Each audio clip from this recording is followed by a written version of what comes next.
Hi guys, dito na naman muli ako. Vlog na naman tayo. Iikot ko na naman kayo dito sa Idadi Seats namin. Ito yung mga control and ito yung machine ng elevator. Papakita ko lang. Then ito yung ito yung machine, ito yung ropes, ito yung pulley. Ito yung nagpapatakbo ng elevator car.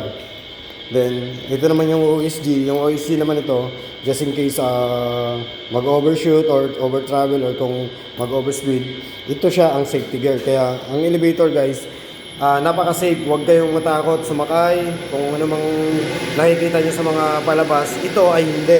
Talagang ito ay safety. Ito yung OSG rope namin, yung OSG. Yung safety namin yan. Huwag kayong matakot. Then, ito naman yung control. Papakita ko sa inyo yung control. Yan. Yan. Dito yung drive module, main contactor, etc. Dynamic. Then, ito yung 24/7. And itong 24/7 guys ay napaka-high-tech na yung system ngayon. Every time na merong nadidetect yung elevator natin, yung CPU natin na magkakaroon ng trouble, uunahan niya na kaagad. Before pa lang, ibabato niya na kaagad sa atin kung ano yung trouble na yun na dapat i-check. Yan. Ikotin ko kayo. Yan guys. Yan siya. Pag tumatakbo na yung elevator, yan. Ito naman yung sinasabi ko sa yung safety ng OSG. Ikot ko kayo dito guys. Yan. Before. Well, okay to dito guys, promise. Kaya pag kayo ay sumasakay ng elevator, ay wag na wag kayong matatakot.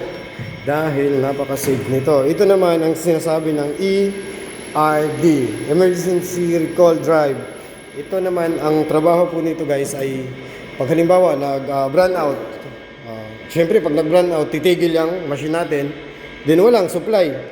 Ito ang magbibigay, kasi may battery ito magbibigay ng supply para i-level kayo, para hindi kayo mamantrap. Yan. Then meron din itong handset. Yan. Yan guys, yan. At dito guys, kaya yung sa iba dyan na sumasakay ng elevator, nag-i-save na nakakatakot, hindi. Safe na safe po kayo dyan. Lahat po ng unit, ng branches, ng name ng elevator ay safety. Thank you so much guys. Sana meron kayong matutunan at meron pa kayo dadagdag sa inyo na may papakita ang the rest ng ibang mga unit naman. Salamat!